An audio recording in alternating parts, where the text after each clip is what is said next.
Hey, friends at G&K, you're just who I want to talk to. Let me get Rob in here. I want to go over a couple things with you.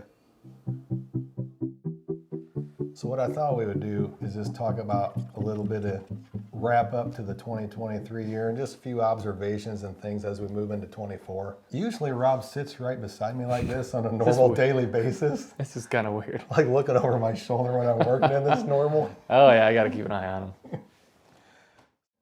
So obviously, for the most part, corn was better than what we thought.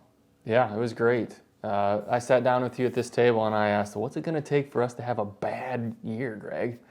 And we were surprised with the results we got.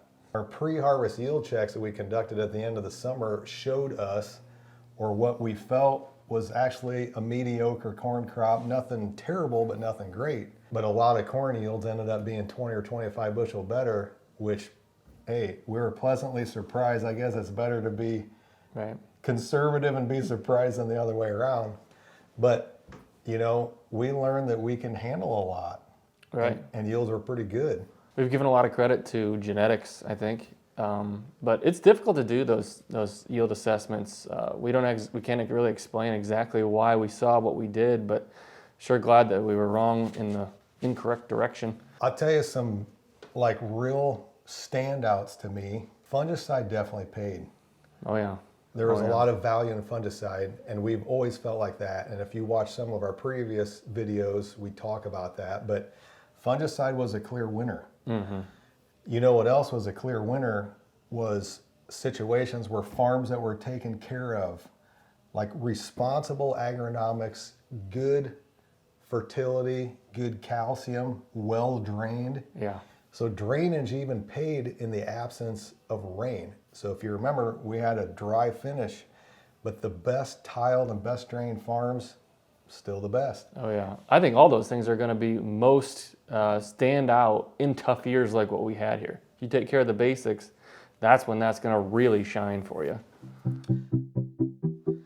So soybeans, on the other hand, not terrible, but not as good as what we had hoped, especially not as good as relative to corn. Right. Yep. A couple years of wishing we had better yields of beans here. Now, a few observations on beans, and obviously hindsight's 20/20, so it's easy to say, well, you coulda, shoulda, woulda, and everybody looks good looking in the back. But early planting was big. Mm-hmm. So April planted beans, pretty significantly different and better than May planted beans. Right. We encourage you to plant in April, and it was tough. The weather forecast wasn't great, but the ground conditions were fantastic. But in retrospect, early planting paid. Now, will that always work out? I mean, it may not, but your risk is less to plant beans early because you're really only out your time and wear and tear and some diesel fuel, because in this day and age, you have free replant. Yep. Plus, if you plant early enough, you got time to fix it. Yeah. Well, consistently. That's what we keep hearing from the guys who we look to. Planting early on soybeans is really where we need to be. The late finish in the summer definitely hurt full season beans. Mm-hmm. So the fuller maturing beans weren't as good as the earlier beans or earlier maturing beans. Mm-hmm. Kind of expected because we had no rain for 6 weeks. However, there was a bigger issue that, quite honestly, we haven't ever seen to this degree is the widespread coverage of white mold. Yep. Yeah. We see white mold, we see it every year, but to see it this much and this widespread was bigger than I've ever seen. I don't like using the word never, but it was a big deal. Well, if you remember our video that we did on beans back in the summer, we looked for white mold and we found it, but I think when we actually got to harvest, it was much more widespread than we anticipated. You could really see it. What did it look like?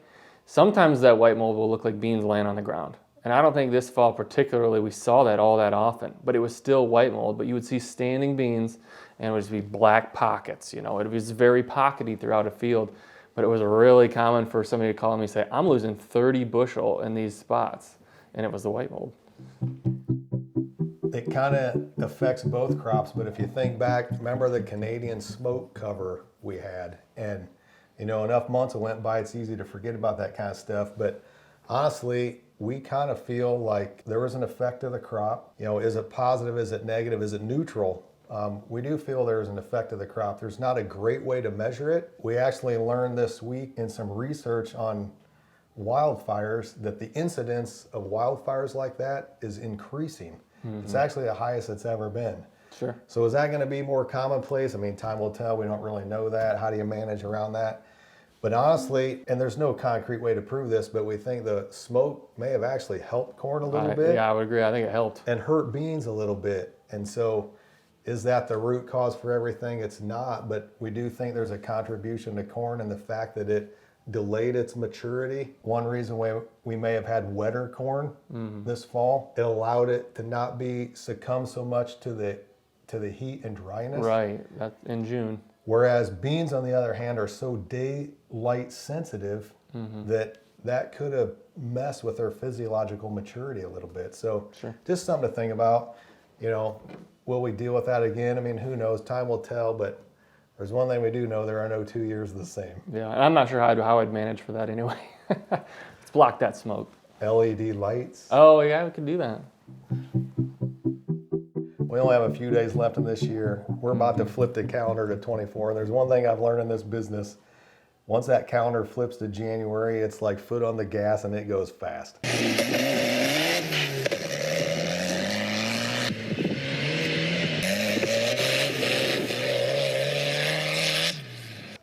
And so you just got to be ready and you got to keep yourself motivated. Just a few things new on the G&K side. So in order to better serve our own needs and your needs, we've added some more staff. So Luke Crilly is going to start with us full-time in January. So Luke's been with us for a couple years. He's just graduated and he's been our apprentice. And so we're bringing him on full-time.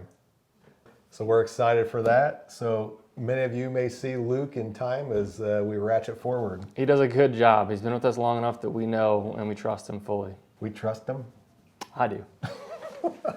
We trust him. We've also added Jenny Klepper to help us do some internal things in the office and some upcoming things that we think could be value added for you. And so she just started with us here a few weeks ago. And so you may be seeing or hearing from Jenny. Another change in 2024, no winter meeting for G&K. Last year we had one, we loved it, we thought it went over really well, but we want to do one in the summer this time. So at the end of the 2024 growing season, August, September timing, we're going to have a summer wrap-up meeting. So hopefully there's going to be some really timely information at that one. We're looking forward to that, no winter meeting. That doesn't mean we forgot about you. So one new thing we did in 23 that's actually been wildly successful, or so we've been told, is we started our own YouTube channel.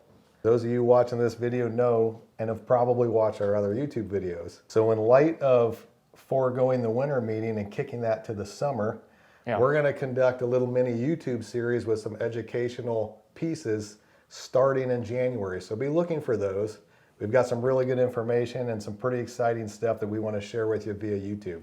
But I know how cool it is to come see us at a winter meeting. And if you really want to see us, we will be at Fort Wayne Farm Show. Coming up on January 16th. You got it. Come see us. We're in the same spot as we normally are. If you look in the program, it's listed as a Brookside Labs amplified network of consultants booth. So look for us. The G&K team will be there. We like seeing all of our clients, so please come see us. Yep. Come meet Jenny. Come meet Luke. Look for me hiding behind the curtain, but please come see us. We hope you had a great 2023. I think it turned out better than expected, so we thank God for that. And we look forward to working with you in 2024. We'll see you in the next year. Have a Merry Christmas, guys. Happy New Year. Happy Hanukkah. That was good. That's how they go. Kwanzaa. Is that enough good and goofy stuff? I didn't even notice it. I knew I was botching that up. Neil's probably thinking, that sounds like shit. Coming up on? I don't know. I don't even remember. It's January. I need like chug a beer or something. Yeah, say